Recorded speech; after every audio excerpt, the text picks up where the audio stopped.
인생의 거센 풍랑을 지나온 노아의 가족들에게 가장 필요한 것은 안전에 대한 확신이었습니다. 대홍수로 모든 것이 쓸려 내려가는 황폐한 땅 위에서 다시 비가 내리는 구름은 공포의 대상이었습니다. 또다시 비가 오면 우리는 어떻게 될까라는 불안감이 엄습할 때에 하나님께서는 한 증거를 보여주셨습니다. 그 증거가 바로 구름 사이에 두신 무지개였습니다. 그로 인해 오늘 말씀을 통해 우리의 삶의 구름 뒤에 숨겨진 하나님의 신실하신 언약을 확인할 수 있습니다. 첫째로 하나님의 언약은 일방적이고 은혜로운 언약입니다. 우리 9절과 10절 말씀을 읽어보겠습니다. 내가 내 언약을 너희와 너희 후손과 너희와 함께한 모든 생물 곧 너희와 함께한 새와 가축과 땅의 모든 생물에게 세우리니 방주에서 나온 모든 것 곧 땅의 모든 짐승에게니라. 아멘. 하나님께서는 노아와 가족들 그리고 모든 생물에게는 다시는 물로 심판하지 않겠다고 약속하셨습니다. 인간의 죄 때문에 일어난 홍수 심판으로 인해 모든 생명이 함께 아픔을 겪었습니다. 그래서 하나님은 약속을 하실 때 사람하고만 약속하지 않으셨습니다. 하늘의 새, 땅 위의 동물, 그리고 이 세상 모든 자연에게도 똑같이 약속하셨습니다. 하나님께서 자신이 만든 이 세상 모든 생물을 내가 끝까지 책임지고 돌보겠다는 아주 넓고 따뜻한 마음을 보여주셨습니다. 그 약속의 증거로 구름 사이에 무지개를 두셨습니다. 이 언약의 특징은 인간의 조건이나 자격에 근거하지 않는다는 점입니다. 무지개 언약은 인간의 조건이나 자격에 두지 않기에 하나님은 인간과 한마디 상의 없이 일방적으로 언약을 세우셨습니다. 우리가 세상에서 계획을 맺을 때도 보통 조건이 붙습니다. 내가 이만큼 해내면 내가 이만큼 주겠다는 식입니다. 만약 한쪽이 약속을 어기면 그 약속은 즉시 파기가 되겠죠. 어느 한 성실한 아버지가 어린 아들과 약속을 했습니다. 내가 이번 시험에서 100점을 맞으면 자전거를 사줄게. 이것은 조건부 약속입니다. 아들이 공부를 안 하거나 점수가 나쁘면 아버지는 자전거를 사줄 의무가 없습니다. 하지만 성경이 말하는 하나님의 언약은 성격이 전혀 다릅니다. 9절 말씀을 보면 이제 내가 너희와 너희 뒤에 오는 자손에게 직접 언약을 세운다라고 말씀하십니다. 여기서 세운다는 단어는 히브리어로 쿠움인데 확고히 하다, 일으켜 세우다는 뜻입니다. 그러니까 인간의 반응과 상관없이 하나님이 일방적으로 확정 지으신다는 뜻입니다. 이것은 마치 이런 상황과 같은데요. 갓 태어난 아이를 품에 안은 부모가 아이에게 속삭입니다. 아가야, 내가 나중에 말을 잘 듣든 안 듣든 공부를 잘하든 못하든 나는 평생 너를 먹이고 입히고 지켜줄 거야. 이건 내 목숨을 건 약속이란다. 아기는 아직 아무 대답도 할 수 없고 부모를 위해 아무것도 해줄 수 있는 것이 없습니다. 심지어 나중에 커서 부모의 마음을 아프게 할 수도 있습니다. 하지만 부모는 아이의 상태와 상관없이 일방적으로 사랑을 약속합니다. 하나님께서 노아와 맺으신 언약이 바로 이런 모습입니다. 홍수 위에 두려움에 떨고 있는 인간들에게 하나님은 너희가 앞으로 이런 조건을 지키면 내가 비를 내리지 않겠다라고 협상하신 것이 아닙니다. 인간의 의견을 묻거나 조건을 걸지 않으시고 하나님 스스로 내가 다시는 세상을 물로 심판하지 않겠다라고 먼저 선포하셨습니다. 이것을 무조건적인 은혜라고 말합니다. 우리의 인간의 자격에 있어서가 아니라 하나님의 전적인 사랑으로 주신 일반적인 선물입니다. 특별히 하나님은 본문에 내가 라는 말을 4번이나 반복하심으로 확고부동한 의지를 보여주셨습니다. 너희는 여전히 연약하고 또 넘어지겠지만 나는 다시는 너희를 멸망시키지 않기로 결심했다. 이것이 오늘 본문에 담긴 하나님의 마음입니다. 오늘 우리가 이 자리에서 평안히 앉아 예배 드리는 이유는 우리가 어제 하루를 완벽하게 살았기 때문이 아닙니다. 우리가 비록 흔들릴지라도 결코 흔들리지 않는 하나님의 일방적인 사랑의 계약이 우리를 붙들고 있기 때문입니다. 우리가 에버랜드에 있는 제일 빠른 티 익스프레스를 타고 있다고 생각해 보세요. 한번 타보셨습니까? 안 타보셨어요? 네. 만약 롤러코스터의 안전이 우리가 손잡이를 꼭 잡고 있는 것에 달려있다면 어떨까요? 우리가 잠시 정신을 잃거나 팔에 힘이 빠져서 손을 놓치는 순간 기차 밖으로 떨어지겠죠. 이것이 바로 인간의 능력을 조건으로 하는 쌍방 계획의 위험함입니다. 우리 인간은 너무 연약해서 언제든 실수를 하고 약속을 어길 수 있기 때문입니다. 하지만 하나님은 우리에게 이렇게 말씀하십니다. 내가 손잡이를 잡고 있느냐 아니냐는 상관없단다. 내가 직접 너의 몸을 기차 의자에 안전벨트로 단단히 묶어 놓을게. 이것이 바로 하나님이 맺어주신 일방적인 언약입니다. 우린 연약해서 또 잘못을 저지르고 하나님과의 관계를 깨뜨릴 수 있습니다. 만약 우리가 약속의 주도권을 쥐고 있다면 우리는 벌써 수만 번도 넘게 심판을 받았습니다. 하지만 이 약속은 하나님이 혼자서 도장을 꽉 찍으신 것이기에 우리가 실수한다고 해서 취소되지 않습니다. 우리의 연약함이나 실패가 하나님의 약속을 깨뜨릴 수 없도록 하나님께서 미리 손을 쓰셨습니다.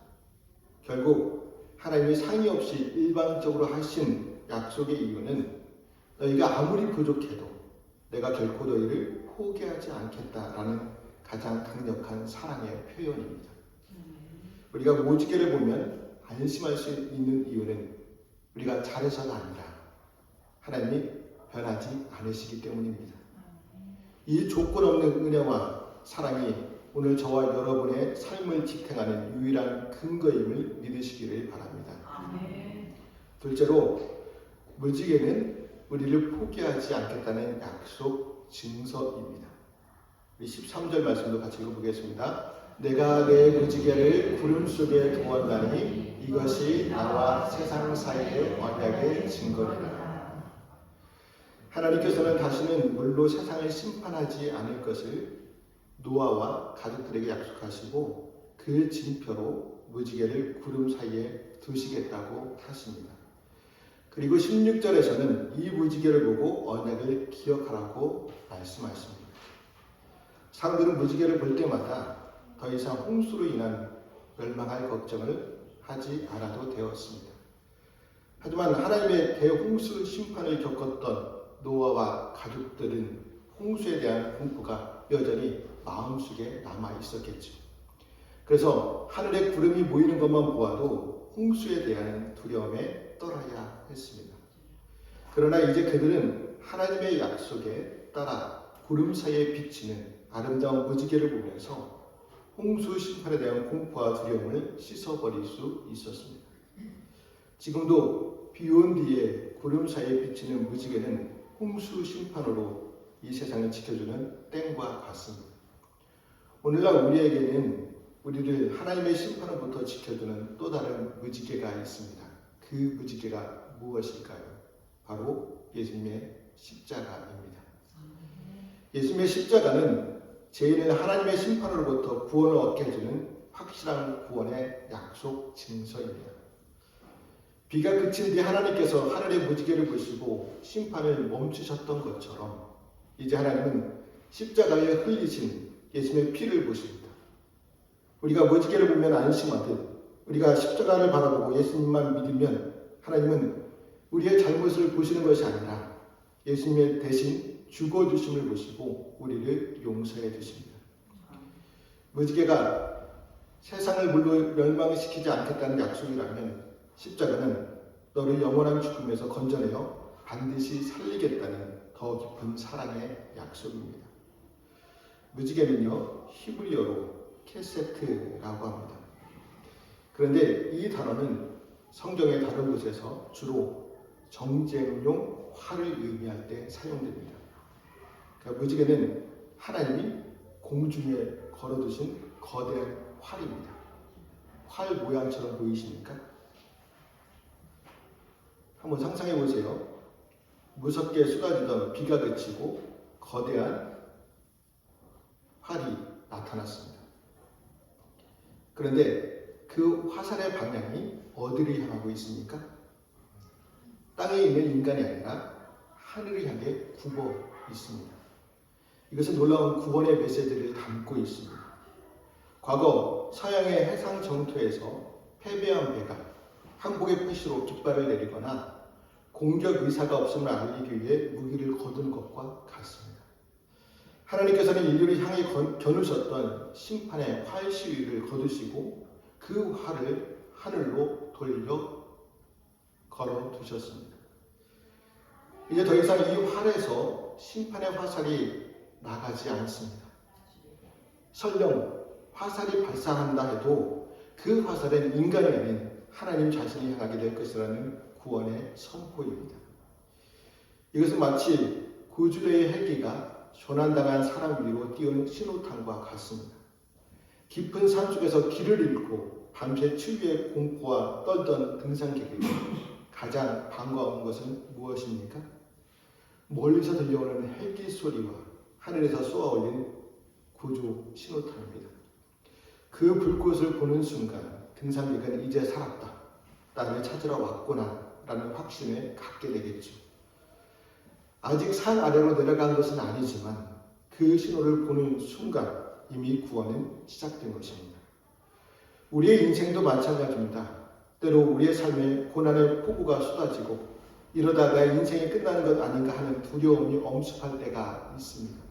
그때 우리는 믿음의 눈을 들어 하늘의 무지개를 보아야 합니다. 이 무지개는 훗날 이 땅에 오셔서 우리의 대신 심판의 화살을 맞으신 예수 그리스도의 십자가로 완성되었습니다. 십자가는 하나님이 우리에게 주신 영원한 무지개입니다.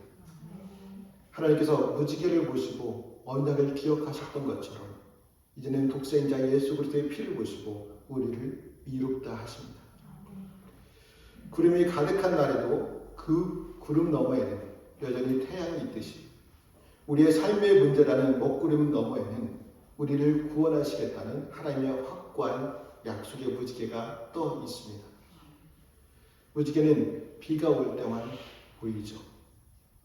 여러분의 삶에 눈물비가 내리고 있습니까? 그렇다면 지금이 바로 하나님의 구원의 징표인 무지개를 볼 때입니다.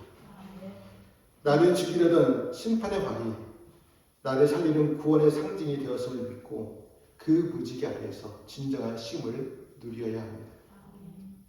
우리는 그리스도의 십자가를 바라볼 때마다 하나님의 심판에 대한 공포와 두려움에서 해방되어야 합니다. 구원에 대한 확신을 갖고 날마다 기쁨의 삶이 되시기를 바랍니다. 셋째로 무지개는 고난의 영광의 근거가 됩니다.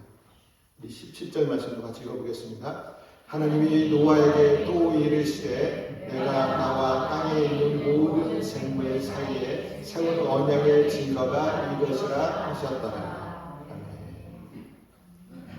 여러분, 무지개는 언제 생깁니까?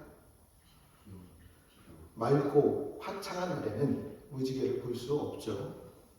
무지개는 반드시 먹구름이 끼고 세찬 비가 쏟아진 직후에만 그 모습을 드러냅니다. 과학적으로 무지개는 공기 중에 남아있는 무수한 물방울에 햇빛이 통과되고 굴절되고 반사될 때 생기는 현상입니다. 여기서 우리는 영적인 신비를 발견하게 됩니다. 우리가 흘리는 고난의 눈물방울이 없다면 하나님의 영광의 빛이 우리의 삶에서 무지개처럼 찬란하게 빛날 기회도 없다는 사실입니다. 세계적인 보석 세공사가 다이아몬드를 깎을 때 일을 보면 원석 자체는 투박하고 빛이 나지 않습니다. 하지만 세공사의 날카로운 원석이 살을 깎아내고 수많은 각을 만들어낼 때 그 깎여나가는 아픔을 통과한 뒤에야 비로소 다이아몬드는 빛을 받아 영롱한 광채를 드러냅니다. 고난이라는 칼날이 깊을수록 그 보석이 내뿜는 영광의 빛은 더 화려해집니다. 오늘 본문에서 노아가 마주한 무지개도 마찬가지였습니다. 만약 40일 밤낮으로 창문도 없는 방주 안에서 죽음의 공포와 싸웠던 대홍수의 고난이 없었다면 노아에게는 무지개는 그저 평범한 자연현상에 불과했겠죠. 그러나 모든 소중한 것을 잃어버릴 뻔한 처절한 고난을 통과했기에 그 눈물 젖은 눈으로 바라본 무지개는 세상 그 무엇보다 찬란한 영광의 약속이 되었습니다. 우리의 인생도 이와 같습니다.